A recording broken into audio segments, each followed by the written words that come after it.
K-Dub 5150 came out this morning and the battery with the car wouldn't start. As you can see, the terminals are dirty.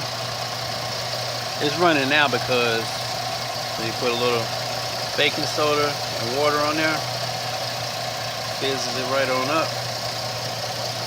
Get these terminals looking good.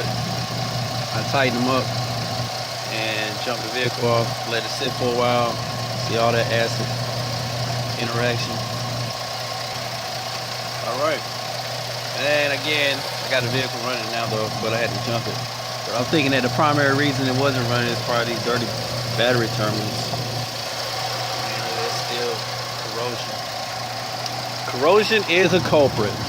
K-Dub 5150. Winterization.